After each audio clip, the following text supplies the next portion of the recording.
Hey everyone, it's Zach with Palantir Research. I just had to make this video immediately, so thank you Lord Grimm for finding this article. This is a must-read article in my opinion for everyone to understand the power of Palantir and the value it brings and can bring sprinkled throughout.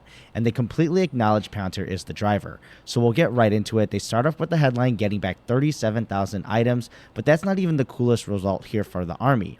Now, these 37,000 items are from decades of deployment turned in by troops, and we're not talking just like a uniform, but tactical vehicles, power generators, trailers, weapons, radios, and other important communication systems. So yes, this equipment is actually very vital here, especially if you're caught in a tough spot, so you need to make sure that they're working properly and are tracked. Now, here's where it gets crazier. So not only is this recovering their backlogs, but also going forward, they're saying it will provide these efficiencies of expecting around 309,000 man hours per year saved across 15 units or major commands.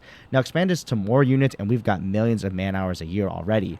And for a specific case, they got their company's property book down from 55 pages to 39, and that's almost a 30% reduction in their log. But the big value is not just keeping everything accounted for, but actually freeing up hundreds of thousands of man hours to make sure the accountability is there and that the mechanics can actually ensure the equipment is up to speed. So if you think about it, the lives this can save will be that much more valuable because instead of a jam, everything is smooth, or we get a malfunctioning piece of equipment off the battlefield. So every person at every moment adds up.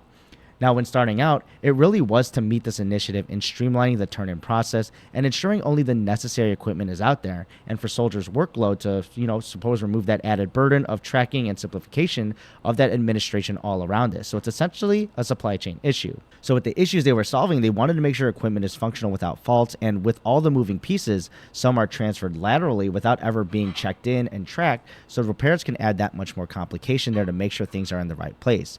And this is also for anything in excess because there's a cost in maintaining and transporting equipment you didn't need in the first place. And as the colonel says, it's not taking equipment away and just saving money. It's a real goal here in getting the exact correct amount needed at the exact time. And for reference, the old process was Excel, so think of how not automated that process was and how subject it was to error just because of the way it was done.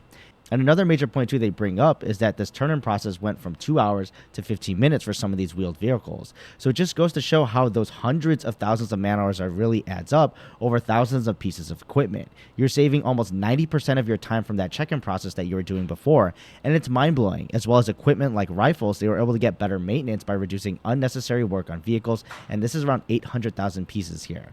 And the cherry on top though is that it's no mystery who is responsible. They point out specifically it's Palantir. Now, the obvious implications is this is amazing for the armed forces financially with time and money, but also the literal life save this can do.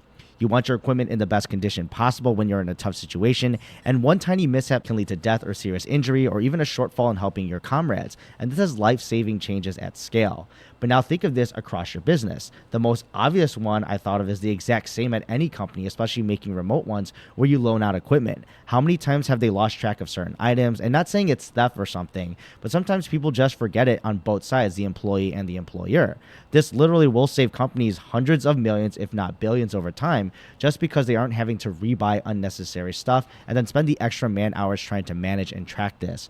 And that's why this is a must-read article for any Palantir investor, and I had to make this video right when I saw it.